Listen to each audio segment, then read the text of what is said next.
j'espère que vous allez bien. Aujourd'hui c'est ma toute première vidéo YouTube. J'espère que vous allez apprécier. Et la première question c'est: conseil pour la diaspora qui est à distance et n'a pas forcément quelqu'un de confiance sur place pour gérer. Déjà il faut savoir qu'à Abidjan, la majorité des personnes qui se sont lancées dans tout ce qui est Airbnb, c'est les gens de la diaspora. Il y a quelques locaux, oui, des appartements, mais la majorité ne sont pas d'ici. Ils sont du Cameroun, du Burkina, de France, du Canada, et ils se sont lancés. Mon premier conseil: faites des recherches. Ensuite, vous avez des parents sur place ou au moins une connaissance, demandez-lui s'il connaît une personne de confiance. Le fait qu'on n'ait pas quelqu'un de confiance sur place, ça peut nous bloquer. Mais il ne faut pas se limiter à ça. Il faut faire vraiment beaucoup de recherches. La deuxième question, c'est studio, appartement, maison. Que privilégier en fonction de quel budget et secteur? Quand tu veux te lancer pour un premier projet, l'idéal c'est de privilégier les 2 pièces. Les studios, oui, ça va si c'est un grand studio, mais les gens n'aiment pas trop les studios. À Abidjan, il faut 5 mois de loyer pour pouvoir acquérir l'appartement. Ensuite, on enlever l'argent de l'aménagement, de quelques travaux, mais pas de gros travaux. C'est vraiment de commencer petit, de voir comment le marché se porte, et ensuite maintenant tu pourras te lancer dans une villa. Au début, je conseille vraiment de commencer par une 2 pièces. La troisième question c'est: prestataire avec qui tu bosses au quotidien, combien d'heures de gestion d'appartement? Là, je suis dans un appartement, j'ai un check-in aujourd'hui, et combien d'heures de gestion j'ai? Ça dépend. Il y a des semaines où on n'a pas de clients, il y a d'autres semaines où on a des clients. Quand tu viens, tu fais la mise en place, et puis maintenant tu laisses les instructions aux voyageurs. On peut dire 2 à 3 heures, 4 heures de gestion par jour. Ça se voit pas, mais Abidjan est vraiment très bien développé. Tu peux même mettre un QR code, tu peux faire une boîte à clé automatique. Donc il y a vraiment de tout à Abidjan. La prochaine question c'est: trouver la bonne personne pour s'en occuper. Pour trouver la bonne personne, il faut vraiment faire ses recherches. Il faut aller à l'information. Et aussi, il faut vraiment avoir la foi. Parce que sans foi, tu ne peux pas avoir confiance aux gens. Dis-toi que tu viens pour investir. Tu ne peux pas tout contrôler. Tu es à distance. Donc, déjà, enlève de vraiment vouloir tout contrôler. Tu peux contrôler au moins 90% des choses qui se passent sur place pour ton investissement. Le montant qu'il faut approximativement pour commencer le projet. Si on passe une 2 pièces, je conseille toujours de commencer avec 50 à 6 millions de francs CFA. Pour vraiment être à l'aise, il faut que l'appartement soit opérationnel, c'est l'essentiel. Il faut que le lit, les choses essentielles en fait, marchent pour que tu puisses mettre en ligne. Je conseille toujours à mes clients d'activiser. Quand tu fais un investissement, il faut faire l'essentiel, et puis ensuite, au fur et à mesure, tu pourras améliorer. Comment trouver de bons artisans pour les travaux des derniers minutes? On est un pays où les artisans ne sont pas encore bien formés. Donc, c'est à toi de trouver ton équipe et de montrer à ton équipe comment il faut faire le travail. Ils savent faire l'essentiel, mais c'est à toi de dire: ok, si tu veux me placer cette télé, fais de sorte à ce qu'on ne voit pas les fils. Fais de sorte à ce que ça soit esthétique. J'ai une personne qui m'a demandé magasin fétiche pour meubler un appartement. Tu es à Abidjan, tu trouves de tout. 90% de la décoration, on peut trouver tout à Abidjan.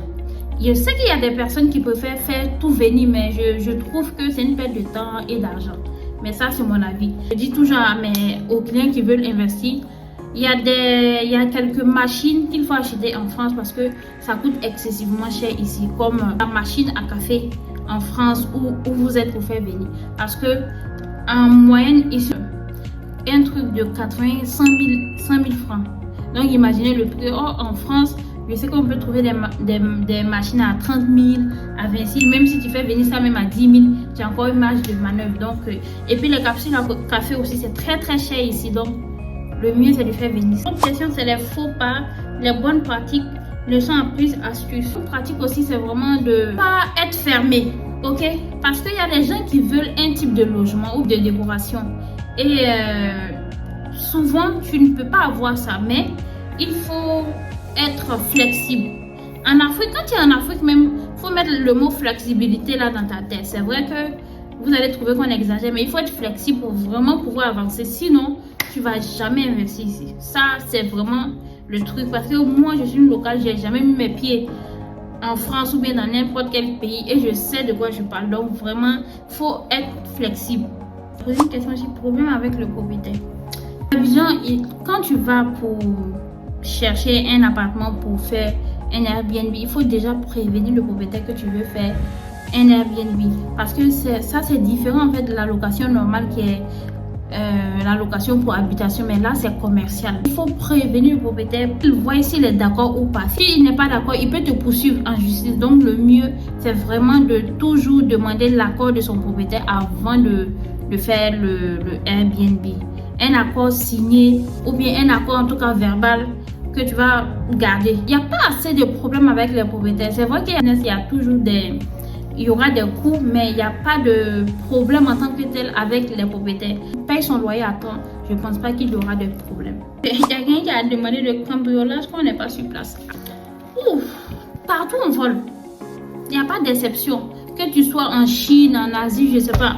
Partout il y a des vols. Mais pour les Airbnb, il faut privilégier les immeubles sécurisés qui ont gardien parce que c'est des personnes qui vont venir. Donc, il faut qu'il y ait la sécurité. La plupart même des voyageurs, ils aiment les immeubles sécurisés avec des caméras de surveillance, des vigiles qui sont disponibles 24 heures sur 24. Donc, on ne peut pas prévoir un vol ou bien un cambriolage, mais on peut l'éviter en prenant, en cherchant un très bon appartement qui est très bien placé, qui n'est pas dans un trou, qui a une bonne localisation, qui a des caméras de surveillance, des vigiles. Ok, il y a quelqu'un qui dit trouver des prestataires fiables. Tu es obligé d'essayer quelqu'un pour savoir s'il est fiable ou pas.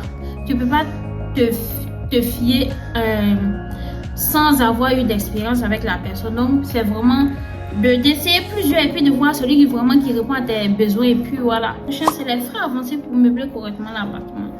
Alors, déjà, comme je disais à Abidjan, il faut 5 mois de loyer. Les 5 mois de loyer, c'est 2 mois de caution remboursable après votre départ, 2 mois de loyer d'avance et puis 1 mois d'agence. Il faut déjà avoir ces 5 mois-là pour acquérir l'appartement. Et si, disons que ton appartement est à 300 000 francs, x 5, ça te fait 1 500 000. Et c'est les 1 500 000 que tu dois avoir en fait sur toi pour pouvoir mettre la main sur l'appartement. Et ensuite, pour l'aménagement, à 5 millions en tout, y compris l'acquisition de l'appartement. Donc, l'essentiel, c'est d'avoir vraiment sa caution sur soi pour pouvoir saisir les opportunités. Parce que ce genre de biens aussi, les biens pour les Airbnb, tout le monde recherche. Donc, c'est des biens qui sont rares, mais on en trouve. Mais il faut vraiment être prêt. Je pense que ce sont les dernières questions. Vraiment, j'espère que ça a pu vous aider dans votre projet de Airbnb. N'hésitez pas à partager et à commenter. Si vous avez des questions, écrivez-moi en commentaire. N'hésitez pas aussi à me